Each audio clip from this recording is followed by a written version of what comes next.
Qatar में मौत की सजा पाए अपने पूर्व नौसैनिकों को छुड़वाने के लिए भारत लगातार प्रयास कर रहा है। अब भारत ने कतर की अदालत की ओर से 8 पूर्व नौसेना कर्मियों को सुनाई गई मौत की सजा के खिलाफ अपील दायर की है।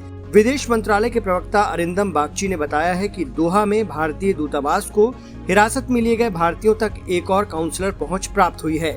हम उन्हें सभी कानूनी समर्थन देना जारी रखेंगे। भारतीय नौसेना के 8 पूर्व कर्मियों को 26 अक्टूबर को कतर की अदालत ने मौत की सजा सुनाई थी। भारत ने फैसले को चौंकाने वाला बताया था और कहा था कि वो इस मामले को प्राथमिकता के आधार पर देख रहा है, पर क्या कतर पर भारत की कूटनीति का जोर चलेगा, ये सवाल भी है।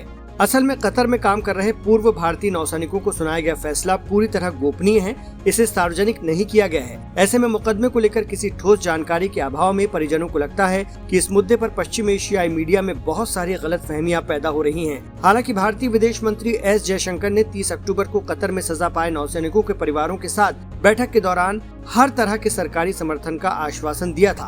गौरतलब है कि प्राइवेट कंपनी अल दहरा के साथ काम करने वाले भारतीय नागरिकों को पिछले साल अगस्त में गिरफ्तार किया गया था। न तो कतर के अधिकारियों और न ही भारत ने भारतीय नागरिकों के खिलाफ आरोपों को सार्वजनिक किया। केवल आकलन ही है कि आरोप का आधार ये है कि उन्होंने कतर की पनडुब्बी परियोजना की जासूसी की है, पर सच्चाई सामने आना शेष है। ये भी आ पाएगा या नहीं, इस पर भी कुछ कहना किसी के लिए संभव नहीं है। इसके स्पष्ट कारण है, जिस देश में अपराध होना पाया गया है, गिरफ्तारी हुई है, अदालती कार्रवाई चली है, उस पर वहीं का कानून चलेगा।